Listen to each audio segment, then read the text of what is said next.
पाकिस्ताननं सलग 7व्या दिवशी सीमेवर गोळीबार केलाय। पाकिस्तानी लष्करानं एलओसीवर कुपवाडा, उरी, अखनूर सेक्टरमध्ये गोळीबार केलाय। पूर्ण रात्रभर पाकिस्तानी गोळीबार सुरू होता आणि त्याला भारतानंही तोडीस तोड उत्तर दिलंय। भारतानं पाकिस्तानच्या गोळीबाराला भडीमारानं उत्तर दिलंय।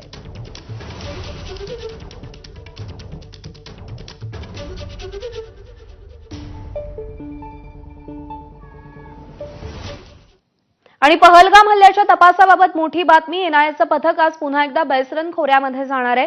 पहलगाम हल्ल्यातील संशयितांची एनआयएकडून चौकशी केली जाणार आहे। सूरज सावंत आपल्याला या सगळ्या संदर्भात अधिक अपडेट देईल। सूरज, आज पुन्हा एकदा बेसरन खोऱ्यात एनआयएचं पथक जाणार आहे। आज कोणकोणत्या गोष्टींची पाहणी केली जाईल, काय काय होईल?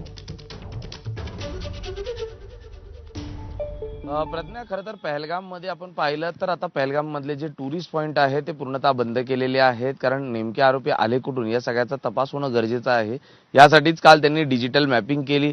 आज देखील पुन्हा डिजिटल मॅपिंग करण्यासाठी एनआयएचं पथक त्या ठिकाणी दाखल होणार आहे।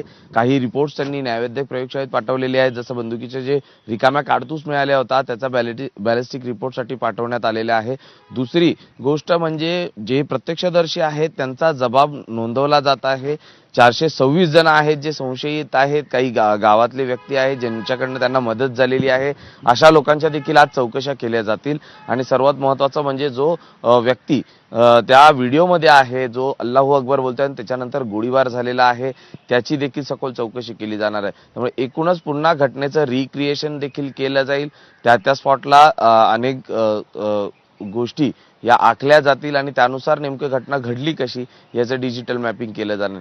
दुसरीकडे आपण पाहिलं तर या एकूणच पहलगामच्या दहशतवादी हल्ल्यानंतर पाकिस्तानकडनं वारंवार शस्त्रसंधीचं उल्लंघन केलं जात आहे। जवळपास ही घटना घडली 22 तारखेला, मात्र जेव्हापासून भारताने आक्रमक पवित्रता घेतलेला आहे 25 एप्रिल पासून त्यांनी आपण पाहतोय की शस्त्रसंधीचं उल्लंघन हे सुरूच ठेवलेलं आहे। काल देखील सीमा भागात कुपवाडा असेल, त्याबरोबर इतर 2 भागांमध्ये त्यांनी बेछूट गोळीबार हा सुरू ठेवला होता रात्रीच्या सुमारास। त्याला प्रत्युत्तर भारताकडनं जरी दिलं जात असलं तरी कुठेतरी शस्त्रसंधीचं उल्लंघन हे देखील होताना पाहायला मिळत आहे।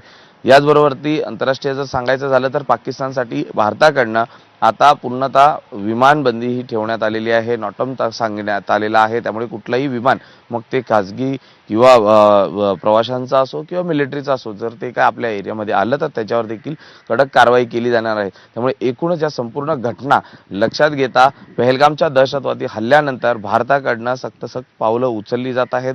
काल पंतप्रधान नरेंद्र मोदी यांची अजित डोभाल यांच्याशी एक महत्त्वाची बैठक झालेली आहे। दुसरीकडे जयशंकर यांची देखील एक बैठक सुरू आहे। त्यामुळे एकूणच पावलं ही घडामोडी घडतानाच पाहायला मिळत आहेत। मात्र पहलगामच्या या दहशतवादी हल्ल्यानंतर देखील हे दहशतवादी कोण होते आणि कुठून आले, कुठून गेले, याचा जे उत्तर आहे ते अद्याप मिळालेलं नाहीये।